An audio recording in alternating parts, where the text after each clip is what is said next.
Let's talk about the Indian economy as we see it in late 2025.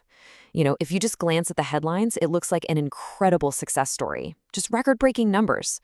But once you start to peel back the layers, well, you find a much, much more complicated picture. So let's get into it. So let's kick things off with a number that'll make your head spin. 6.05 lakh crore rupees. That is the insane, record-breaking sales figure from this year's Diwali festival season alone. It's the highest number ever recorded, and it really paints this picture of a booming economy, just on fire. And we're not just talking about people buying small things. No way. We're talking about huge investments. Just listen to this quote from the CEO of Tata Motors. They delivered over 100,000 vehicles in a single month.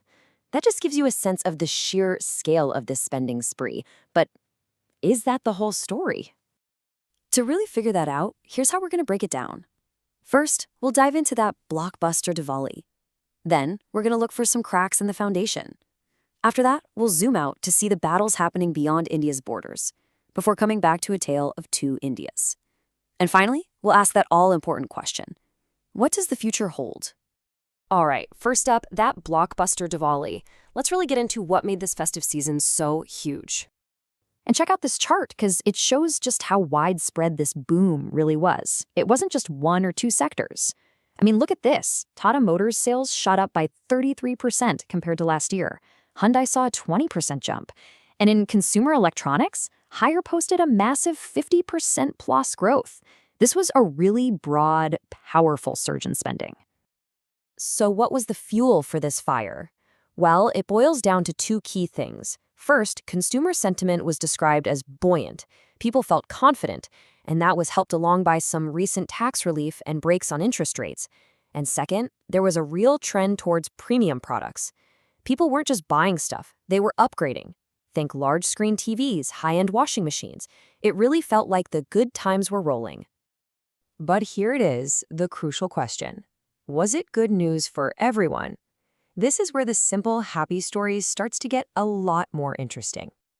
And that brings us right to our second section. Are there cracks in the foundation? Let's go looking for signs of a slowdown, hiding just beneath that shiny surface.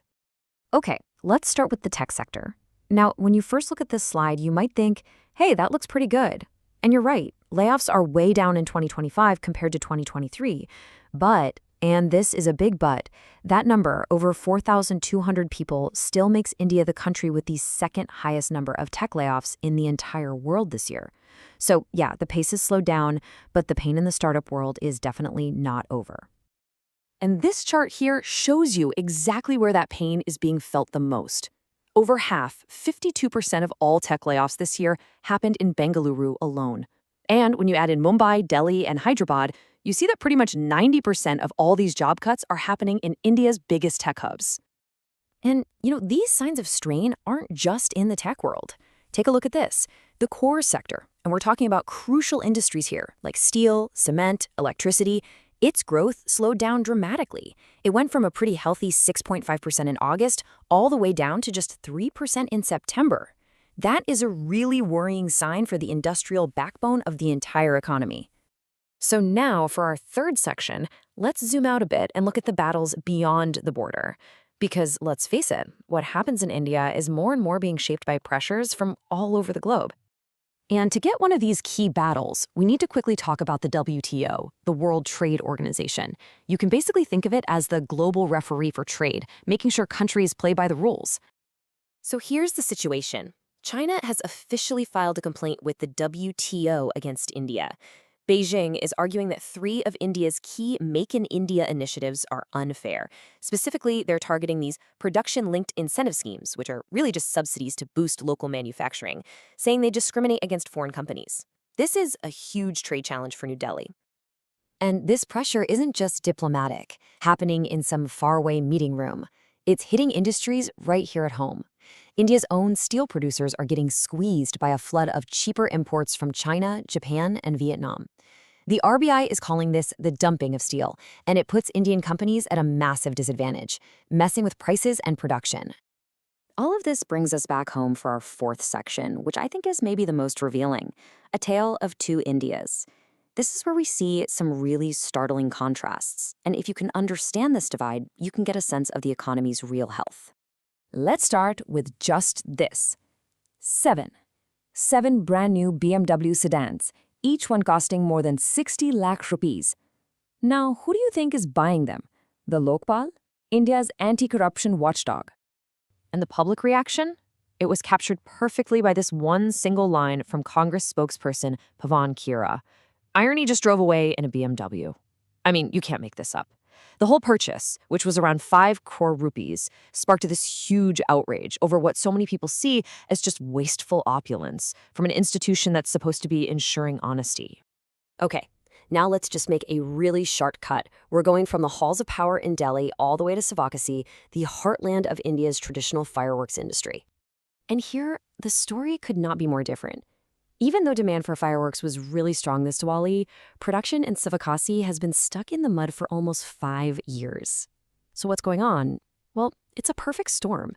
They can't find enough labor, the younger generation doesn't want to join the family business, and they're getting crushed by competition from illegal imports. This table right here just puts that contrast into really sharp focus. On one side, you have an anti-graft body spending 5 crore rupees on luxury cars, sparking public outrage. And on the other, you have this massive traditional industry worth over 6,000 crore rupees, just struggling to survive. It's a powerful snapshot of these two Indias existing at the same time, and it really highlights this growing gap. So all of these conflicting signals, all these different stories, they bring us to our final section. What does the future hold? Let's look at the big questions that are going to shape what happens next. Looking ahead, there are 3 massive questions looming over India's financial future. First, the big one. Is the National Stock Exchange's huge, long-awaited IPO finally going to happen? Second, can this boom in smaller company IPOs keep going, or are the risks of a bubble, something the RBI is worried about, just getting too high? And finally, in a country where UPI is already king, does India actually need a government-backed digital currency, the e-rupee? These are the debates that will define the next chapter. And that brings us right back to where we started. We kicked off with a blockbuster festival season with consumers spending like crazy. But we also found slowing industries, tech layoffs, global trade disputes, and these deep, deep divides at home. So the question to leave you with is this. After the blockbuster performance, is India's economy headed for an intermission? That's something to think about.